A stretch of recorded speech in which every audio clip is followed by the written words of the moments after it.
Hello, आदाबर्ज है, नमस्कार।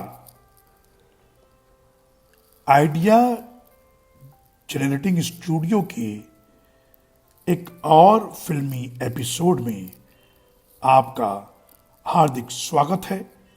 खुश आमदीद, वेलकम।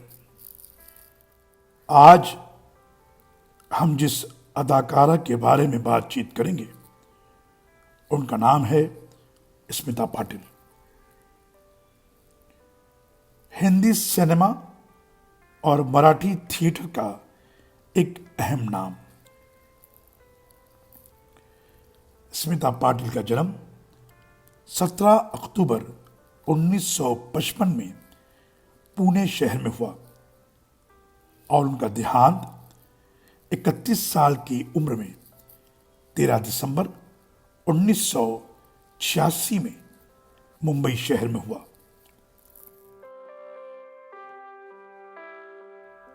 1974 में पहली बार हिंदी मराठी फिल्म राजा शिव छत्रपति में काम किया और आखिरी फिल्म उनकी थी गलियों का बादशाह, जो उनके देहांत के 3 साल बाद रिलीज हुई। 1974 से 1986 के बीच उन्होंने तकरीबन 80 फिल्मों में अभिनय किया और वो फिल्में हिंदी, मराठी, गुजराती, कन्नड़, तेलुगु, पंजाबी और मलयाली भाषाओं में थी। इतने कम अरसे में उन्हें कई अवार्ड्स भी उनके अभिनय पर मिले।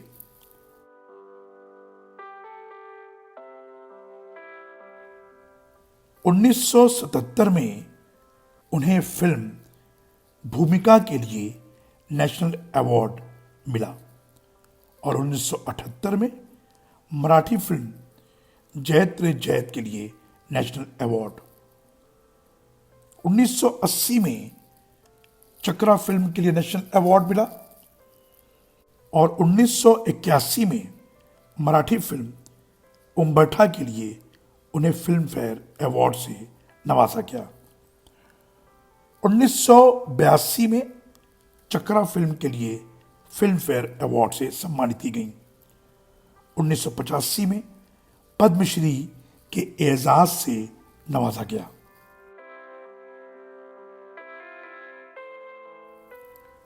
उनकी कला का एतराफ़ करते हुए भारत सरकार ने 2013 में उनके नाम पर एक स्टैम्प जारी किया। वो एक अच्छी अदाकारा के साथ साथ एक एक्टिव फेमिनिस्ट थी और मुंबई बेस्ड विमेंस सेंटर की एक एक्टिव मेंबर थी। औरतों के हक के खातिर लड़ती और हमारे समाज में ख़वातीन पर होने वाले मज़ालिम के ख़िलाफ़ भी आवाज़ बुलंद करती।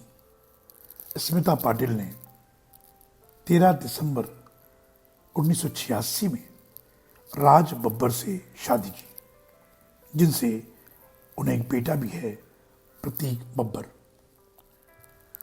स्मिता पाटिल ने अपनी बुनियादी तालीम मुकम्मल की और मुंबई का रुख किया। यहाँ सेंट जेवियर्स कॉलेज से मास कॉम की शिक्षा ली और 1970 में मुंबई दूरदर्शन में न्यूज़ रीडर की नौकरी की। उनके न्यूज़ पढ़ने के अंदाज को उस दौर के सुपरस्टार राजेश खन्ना ने नोटिस किया और वो धीरे धीरे उनके फैन बन गए। वो अक्सर अपनी पत्नी डिम्पल कपाड़िया से कहा करते थे कि ये लड़की एक दिन बहुत बड़ी अदाकारा बनेगी और राजेश खन्ना की भविष्यवाणी कितनी सही साबित हुई। उन्होंने राजेश खन्ना के साथ कई फिल्मों में काम किया। राजेश खन्ना के साथ उनकी फिल्म अमृत उस साल की 5th हाईएस्ट ग्रॉसिंग फिल्म साबित हुई। स्मिता पाटिल ने जिस दौर में फिल्म इंडस्ट्री में कदम रखा, उस दौर में पैरेलल सिनेमा में शबाना आज़मी का तूती बोलता था। शबाना आज़मी अपने आप को एक बेहतरीन अदाकारा साबित कर चुकी थी। अपने ज़माने के मशहूर हिदायतकार श्याम बेनेगल की निगाह स्मिता पाटिल पर पड़ी। उन्होंने स्मिता को चरणदास चोर में कास्ट किया। फिर स्मिता ने उनकी फिल्म निशांत में काम किया। यह सब 1970 की दहाई के मध्य में हो रहा था। श्याम बेनेगल की मंथन में तो उन्होंने कमाल कर दिया। उसके बाद एक ऐसी फिल्म आई जिसमें स्मिता पाटिल अपने फन की महराज को छूती हुई दिखाई दी, और वो फिल्म थी भूमिका। शबाना आजमी और स्मिता पाटिल की राइवलरी को प्रेस ने खूब उछाला। जितने डायरेक्टर शबाना के साथ काम कर रहे थे वही स्मिता पाटिल के साथ भी काम कर रहे थे। इस राइवलरी पर एक बार कोमल नाहटा ने शबाना आजमी से पूछा तो शबाना ने कहा था कि हाँ, मुझमें और स्मिता पाटिल में राइवलरी थी। उन्होंने ये भी कहा था कि उनमें और स्मिता पाटिल में बहुत सिमिलरिटी थी, यानी स्मिता के पेरेंट सोशलिस्ट मूवमेंट से जुड़े थे और उनके भी। श्याम बेनेगल के साथ उन्होंने भी शुरुआत की थी और स्मिता ने भी। हमें इतनी सिमिलरिटी थी कि हम बहुत अच्छे दोस्त होने चाहिए थे, लेकिन मुझे लगता है कि मुझसे बड़ी गलती हुई। मैंने उनसे बहुत अनप्लेजेंट बातें की जिनसे मैं शर्मिंदा हूँ। फिर उनको लोगों ने बहुत हाइप किया, बहुत उछाला। एक बात अच्छी ये थी कि मेरा रिश्ता उनके परिवार के साथ बहुत अच्छा रहा, यानी उनके परिवार वाले मुझे बहुत चाहते थे और मेरे परिवार के लोग स्मिता को। स्मिता बहुत जल्दी चली गई, मगर बहुत कम अरसे में उन्होंने बहुत बढ़िया काम किया है। स्मिता पाटिल ने बहुत मुख्तलिफ किरदार अदा किया था फिल्म चकरा में।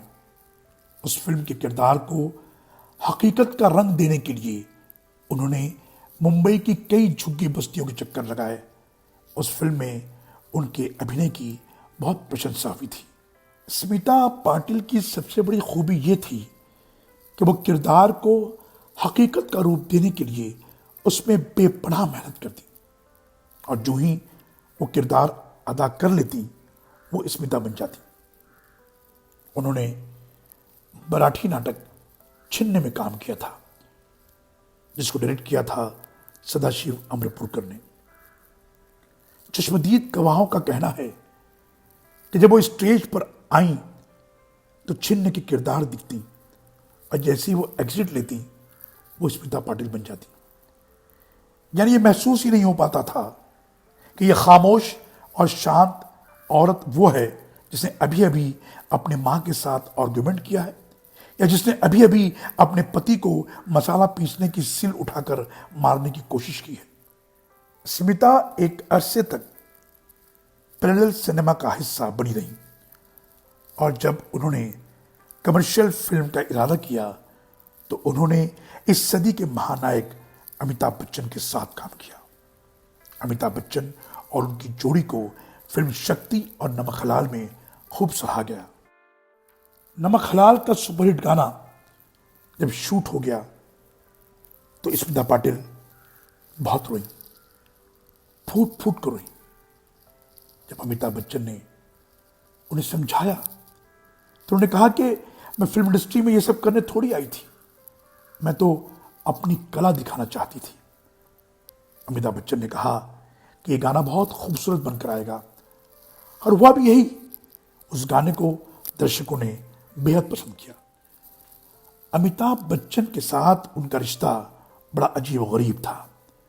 एक रात उन्होंने बच्चन साहब को घबराई हुई आवाज में फोन किया और पूछा, सब खैरियत तो है? उन्होंने कहा, मैं ठीक से हूं, तुमने मुझे फोन क्यों किया? तो उन्होंने कहा, मैंने एक बहुत बुरा सपना देखा और डर कर उठ गई, इसलिए फौरन आपको फोन किया। और उसके अगले दिन अमिताभ बच्चन का फिल्म कुली के सेट पर एक्सीडेंट हुआ था।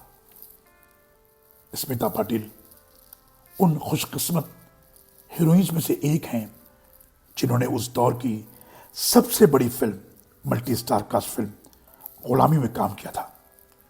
इसके निर्माता थे हबीब नडियाडवाला और फारूक नडियाडवाला। और फिल्म का ऑल टाइम हिट गाना तो यकीनन आप नहीं भूलेंगे। स्मिता पाटिल की जिंदगी आईना थी जिसमें वो अपने सच्चे किरदार को देखती थी। एक छोटे से जीवन में स्मिता पाटिल ने जितना काम किया है उतना काम आज की अभिनेत्रियों के लिए बस सपना ही हो सकता है। आइडिया जेनेटिक स्टूडियो इस महान अभिनेत्री को खराजे अकीदत पेश करता है।